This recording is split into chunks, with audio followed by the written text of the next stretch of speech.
મારી દ્રષ્ટિએ એક તારા શું બને છે એ હું તમને કહું, મેં જેટલું સાંભળ્યું આટલા વર્ષોથી એના પરથી મને જે લાગે છે દેટ આ બધું જ છે એનું સંયોજન એક સિંગલ એનર્જી તરીકે કેવી રીતે બહાર આવે કે આ શરીર જે છે એના હાથ જુદા છે અને પગ જુદા છે. એક નાનકડું એક્ઝામ્પલ આપીએ કે એક વ્યક્તિનો બીજાને પગ અડી જાય તો આપણે આમ હાથ અડી જાય તો વાંધો નથી, ખભો અડી જાય તો વાંધો નથી, તો પગ કંઈક નીચું કામ કરે છે, મગજ કંઈક ઊંચું કામ કરે છે. એટલે શરીરનું આ અંગ જે છે તે વધુ અગત્યનું છે આ અંગ કરતા. એટલે મૂળિયા અગત્યના નથી, અગાશી અગત્યની છે. એમ જે શરીર જેમ છૂટું જોવાય છે એમ આપણી આસપાસ જે બધું થાય છે, જે સંગીત પણ જે છે, જે વિચારો પણ જે છે, એ બધા છૂટા છૂટા છૂટા છે.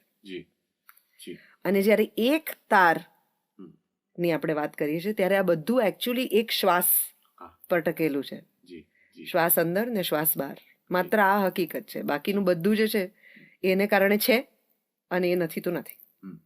સો for me it becomes as organic as that. એ સંગીત સાંભળીએ ત્યારે પણ એની એ સિમ્પ્લિસિટી છે, મિનિમલિઝમ છે કે આમાં એક જ તારની જરૂર છે, બીજા કશાની જરૂર નથી. What has that been for you? મારા માટે મેં કીધું એમ અજાણતા હું આ ઇન્સ્ટ્રુમેન્ટ સુધી પહોંચી ગયો. એ ઇન્સ્ટ્રુમેન્ટ મારા પાસે આવ્યું છે એવું નથી, અમે પહોંચી ગયા એની પાસે. એ તો સ્થિર બેઠું છે. ઘણા બધા પાસાઓ પર એ કામ કરી રહ્યું છે. આજે તમે મ્યુઝિકલ ટર્મ્સમાં જો હું કહું તો પૂર્વનું આખું સંગીત છે ને એ એક સુર ઉપર આધારિત છે, એનો ખીલો એક બાંધેલો છે. પશ્ચિમનું છે એ 3 સુર ઉપર આધારિત છે, ત્યાં કોર્ડ્સની એક સિસ્ટમ ચાલુ છે જે આપણે પૂર્વમાં નહોતી. હવે આનાથી આગળ વાત કરું કે શું ડિફરન્સ અને શું કામ 1 નોટ અહીં રાખ્યું છે, શું કામ 3 નોટ ત્યાં હશે. તો આપણે ઊંધેથી જોવાનું ચાલુ કરી કે તમે પશ્ચિમનું જે સિમ્ફનીનો પ્રોગ્રામ જોવો તો નોટેશન સ્ટેન્ડ ઉપર એ લોકોએ એક રાખ્યા હોય પેપર. Read music. હા, એટલે આંખ ખોલીને બધા એ વગાડે. કોર્ડ્સમાં એવું છે કે તમારે જ્યારે એક ગ્રુપ છે, અચ્છા આમાં હું એનો ક્રિટિસાઇઝ નથી કરતો, અલગ ખાલી દિશાઓ અલગ છે. કોર્ડ્સમાં એવું છે કે 10 વાયોલિન સાથે વાગતા હોય તો એ લોકોએ એક જ લેંગ્વેજ ફોલો કરવી જોઈએ તો એનો એક સાઉન્ડ પ્રોપર બહાર આવે. એટલે એ લોકો આંખ ખુલ્લી રાખીને વગાડે.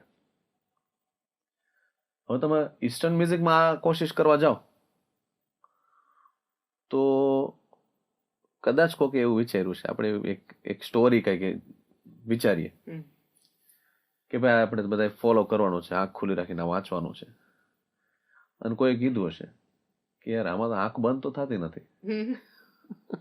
આપણે જે સંગીતથી બીજાની આંખ બંધ થવી જોઈએ આપણી ખુદની નથી થતી, તો આ સાઈડમાં મૂકો ને ઘડી, આપણે 1 નોટ પકડીએ અને જે અંદરથી સ્પોન્ટેનિયસ આવે ઈ વગાડતો જાય. બિલકુલ. પછી ઈસ્ટર્ન બધા જ ફોર્મ્સમાં ગરબા હોય, ભજન હોય, લોકગીત હોય, ક્યાંક ને ક્યાંક એ બંધ આંખની જે સંવેદના છે ને એ જ રિપ્રેઝેન્ટ આપણે કરવાની છે. આપણા માટે એ જ ઉપયોગી છે. હવે તમને એક લાઈનમાં હું જવાબ આપું ને તો એક તરફથી મને ખુલ્લી આંખથી બંધ આંખ સુધી જવાનું. Brilliant, brilliant. That's a beautiful thing to say. મેં કુમુદિનીબેન લાખિયા પાસેથી સિમિલર વાત ડાન્સ ફોર્મ માટે સાંભળેલી. હું કુમીબેન પાસે કથક શીખી છું, મારા મમ્મી પણ શીખ્યા છે.